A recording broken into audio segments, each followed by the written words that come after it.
Hello. Now we're getting into the segments where I'm going to start to address state of emergencies and epidemics and things that are going on in our world and, all that stuff. The stuff that's important and the stuff that people should be talking about and addressing. So let's get right into it. So I have two missing kids accounts that I'm going to run down to you because children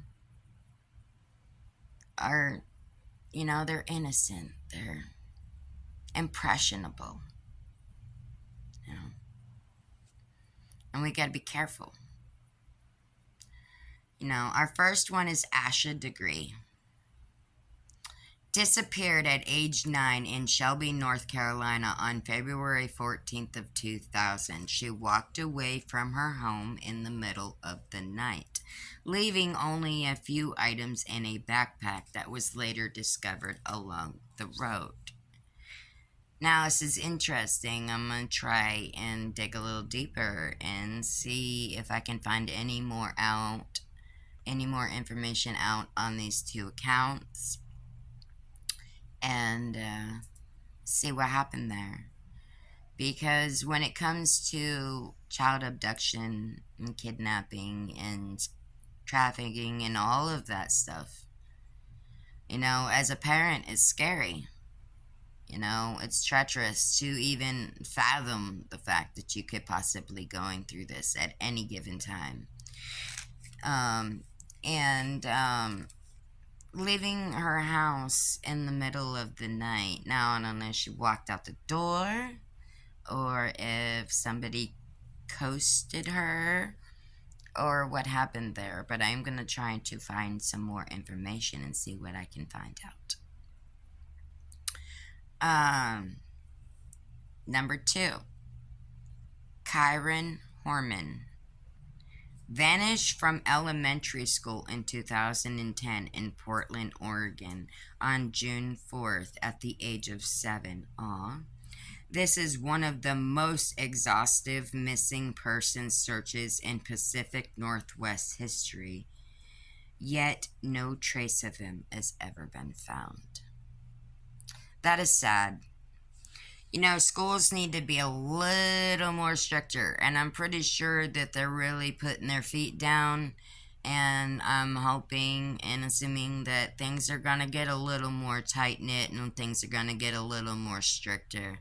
To be able to call out a child or to sign out a child out of school, there should be precautions. There should be like a password, like a word that they can give the school attendant or whatever, or something of the sorts to verify that they're legally allowed and was told to that they were able to pick up the child from school or to take them off of the school campus.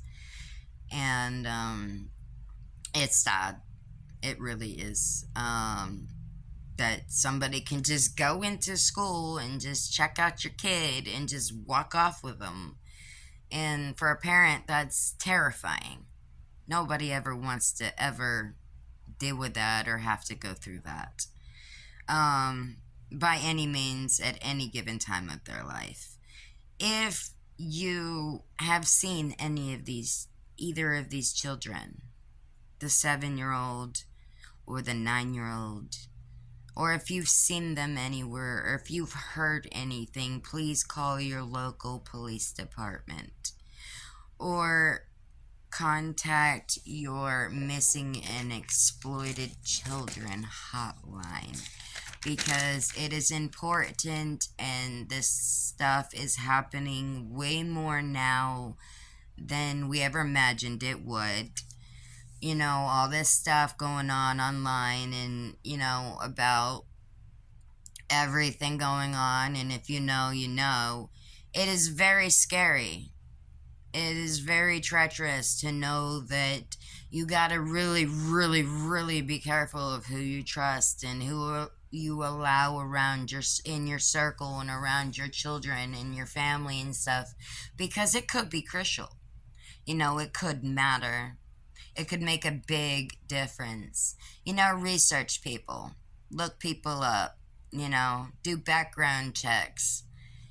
And you might think, oh, that's kind of dumb. Is it when it comes to your child's safety or your safety, your family's safety? Is it really dumb then? Stay safe and stay aware. Now, if you know any information on these two kids, please call your local police department or Missing and Exploited Kids hotline, because it's important and we should be talking about these things. Sensitive or not, they need to be addressed because they matter.